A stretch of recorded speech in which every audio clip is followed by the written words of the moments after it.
ಬಾಂಗ್ಲಾದೇಶದ ಮಾಜಿ ಪ್ರಧಾನಿ ಖಲೀದಾ ಜಿಯಾ ಕೊನೆಯುಸಿರೆಳೆದಿದ್ದಾರೆ. ಅನಾರೋಗ್ಯದಿಂದ ಬಳಲ್ತಾ ಇದ್ದ ಅವರು ದೀರ್ಘಕಾಲದ ಆಸ್ಪತ್ರೆಯಲ್ಲಿದ್ದರು. ಜಿಯಾ ಅವರನ್ನ ನವೆಂಬರ್ 23ರಂದು ಆಸ್ಪತ್ರೆಗೆ ದಾಖಲಿಸಲಾಗಿತ್ತು. ಎದೆಯ ಸೋಂಕು ಅವರ ಹೃದಯ ಮತ್ತು ಶ್ವಾಸಕೋಶದ ಮೇಲೆ ಪರಿಣಾಮವನ್ನ ಬೀರಿತ್ತು. ಹೀಗಾಗಿ ಖಾಸಗಿ ಆಸ್ಪತ್ರೆಗೆ ದಾಖಲಿಸಲಾಗಿತ್ತು. 4 ದಿನಗಳ ನಂತರ ಅವರ ಆರೋಗ್ಯ ಮತ್ತಷ್ಟು ಹದಗೆಟ್ಟಿತ್ತು. ಅವರನ್ನ ಐಸಿಯುನಲ್ಲಿ ಇರಿಸಲಾಗಿತ್ತು. ಬಾಂಗ್ಲಾದೇಶದ ದಿವಂಗತ ಪ್ರಧಾನಿ ಜಿಯಾವುರ್ ರೆಹಮಾನ್ ಅವರ ಪತ್ನಿ ಖಲೀದಾ ಜಿಯಾ ಅವರು ದೀರ್ಘಕಾಲದಿಂದ ಯಕೃತ್ತು ಮತ್ತು ಮೂತ್ರಪಿಂಡದ ಸಮಸ್ಯೆಗಳು, ಮಧುಮೇಹ, ಸಂಧಿವಾತ ಮತ್ತು ಕಣ್ಣಿನ ಸಮಸ್ಯೆಗಳು ಸೇರಿದಂತೆ ವಿವಿಧ ಕಾಯಿಲೆಗಳಿಂದ ಬಳಲ್ತಾ ಇದ್ರು. ಈ ವರ್ಷದ ಆರಂಭದಲ್ಲಿ ಅವರು 4 ತಿಂಗಳ ವೈದ್ಯಕೀಯ ಚಿಕಿತ್ಸೆಯ ನಂತರ ಮೇ 6ರಂದು ಲಂಡನ್ನಿಂದ ಮರಳಿದ್ರು. ಅವರ ಹಿರಿಯ ಮಗ ಮತ್ತು ಬಿಎನ್ಪಿ ಅಧ್ಯಕ್ಷ ತಾರಿಕ್ ರೆಹಮಾನ್ 2008ರಿಂದ ಲಂಡನ್ನಲ್ಲಿ ವಾಸಿಸ್ತಾ ಇದ್ದಾರೆ. ಅವರ ಕಿರಿಯ ಮಗ ಅರ್ಫಾತ್ ರೆಹಮಾನ್ 2025ರಲ್ಲಿ ಹೃದಯಾಘಾತದಿಂದ ಸಾವನ್ನಪ್ಪಿದ್ರು. ಆಗಸ್ಟ್ 5, 2024ರಂದು ವಿದ್ಯಾರ್ಥಿಗಳ ನೇತೃತ್ವದ ಹಿಂಸಾತ್ಮಕ ಪ್ರತಿಭಟನೆಗಳು ಆಗಿನ ಪ್ರಧಾನಿ ಶೇಖ್ ಹಸೀನಾ ಅವರ ಅವಾಮಿ ಲೀಗ್ ಸರ್ಕಾರವನ್ನು ಅಧಿಕಾರದಿಂದ ಉರುಳಿಸಿದವು. ಅಂದಿನಿಂದ ದೇಶದ ಬದಲಾಗುತ್ತಿರುವ ರಾಜಕೀಯ ಭೂದೃಶ್ಯದಲ್ಲಿ ಬಿಎನ್ಪಿ ಮುಂಚೂಣಿಯಲ್ಲಿ ಹೊರಹೊಮ್ಮಿದೆ.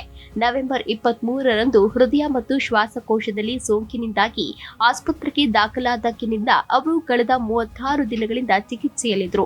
ಜಿಯಾ ಬಾಂಗ್ಲಾದೇಶದ ಮೊದಲ ಮಹಿಳಾ ಪ್ರಧಾನಿಯಾಗಿದ್ದರು. ಅವರ ಚಿಕಿತ್ಸೆಯನ್ನ ಹೃದ್ರೋಗ ತಜ್ಞ ಶಹಾಬುದ್ದೀನ್ ತಾಕುಲ್ದಾರ್ ನೇತೃತ್ವದ ವೈದ್ಯಕೀಯ ಮಂಡಳಿಯು ನೋಡಿಕೊಳ್ತಾ ಇತ್ತು. ಬಾಂಗ್ಲಾದೇಶ, ಯುಕೆ, ಅಮೆರಿಕ, ಚೀನಾ ಮತ್ತು ಆಸ್ಟ್ರೇಲಿಯಾದ ತಜ್ಞರು ಇದರ ಮೇಲ್ವಿಚಾರಣೆಯಲ್ಲಿದ್ದರು.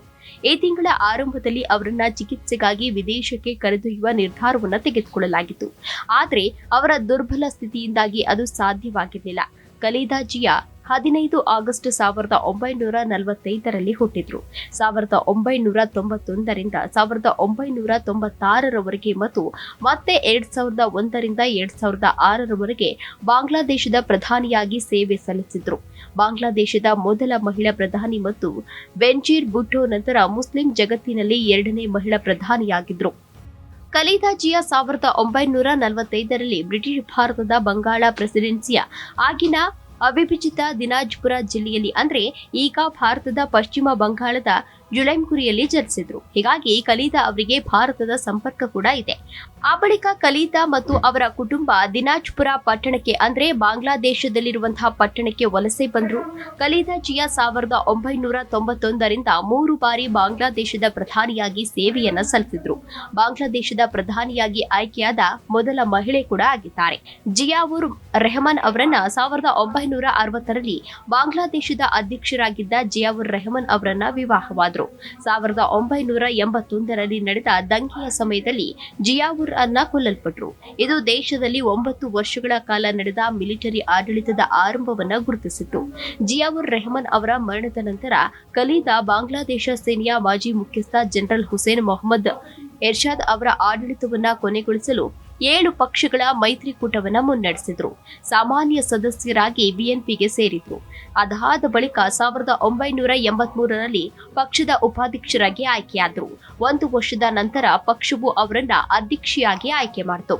1986ರಲ್ಲಿ ಖಲೀದಾ ಚುನಾವಣೆಗಳನ್ನ ಖಂಡಿಸಿದ್ರು ಮತ್ತು ಅವುಗಳಲ್ಲಿ ಭಾಗವಹಿಸಲಿಲ್ಲ. ಆದರೆ ಅವರ ಪ್ರತಿಸ್ಪರ್ಧಿಗಳಾದ ಅವಾಮಿ ಲೀಗ್, ಜಮಾತ್ ಇ ಇಸ್ಲಾಮಿ ಮತ್ತು ಬಾಂಗ್ಲಾದೇಶದ ಕಮ್ಯುನಿಸ್ಟ್ ಪಕ್ಷವು ಜಾತೀಯ ಪಕ್ಷದ ನೇತೃತ್ವದ ಆಳ್ವಿಕೆಯಲ್ಲಿ ಚುನಾವಣೆಯಲ್ಲಿ ಸೇರಿಕೊಂಡರು. ಅವರ ದೃಢ ನಿಶ್ಚಯದಿಂದಾಗಿ 1983ರಿಂದ 1990ರವರೆಗೆ ಅವರು 7 ಬಾರಿ ಬಂಧನಕ್ಕೊಳಗಾದರು. 1991ರಲ್ಲಿ ಪ್ರಜಾಪ್ರಭುತ್ವ ಸ್ಥಾಪನೆಯಾದ ಬಳಿಕ ಖಲೀದಾ ಮೊದಲ ಮಹಿಳಾ ಪ್ರಧಾನಿಯಾಗಿ ಆಯ್ಕೆಯಾದರು. 1996 ಅಂದ್ರೆ 12 ದಿನಗಳ ಕಾಲ 2001ರಲ್ಲೂ ಕೂಡ ಪ್ರಧಾನಿ ಹುದ್ದೆಗೆ ಇರುವ ಮೂಲಕ 3 ಬಾರಿ ಪ್ರಧಾನಿಯಾಗಿ ಆಡಳಿತವನ್ನ ನಡೆಸಿದ್ರು. 2007ರಲ್ಲಿ ಭ್ರಷ್ಟಾಚಾರದ ಆರೋಪದ ಮೇಲೆ ಅವರನ್ನ ಬಂಧಿಸಲಾಯಿತು. ಆರೋಗ್ಯ ಸಮಸ್ಯೆ, ಸೆರೆವಾಸಗಳ ನಡುವೆ ಖಲೀದಾ ರಾಜಕೀಯ ಪ್ರಭಾವ ಕಡಿಮೆಯಾಗಿತ್ತು. 2020ರಲ್ಲಿ ಅನಾರೋಗ್ಯ ಕಾರಣದಿಂದ ಜೈಲಿನಿಂದ ಬಿಡುಗಡೆಯಾಗಿದ್ರು. ಢಾಕಾದಲ್ಲಿ ನಿಧನರಾದ ಬಾಂಗ್ಲಾದೇಶದ ಮಾಜಿ ಪ್ರಧಾನಿ ಮತ್ತು ಬಿಎನ್ಪಿ ಅಧ್ಯಕ್ಷೆ ಬೇಗಂ ಖಲೀದಾ ಜಿಯಾ ಅವರ ನಿಧನಕ್ಕೆ ಪ್ರಧಾನಿ ನರೇಂದ್ರ ಮೋದಿಯವರು ಈಗಾಗಲೇ ಸಂತಾಪವನ್ನು ಸೂಚಿಸಿದ್ದಾರೆ.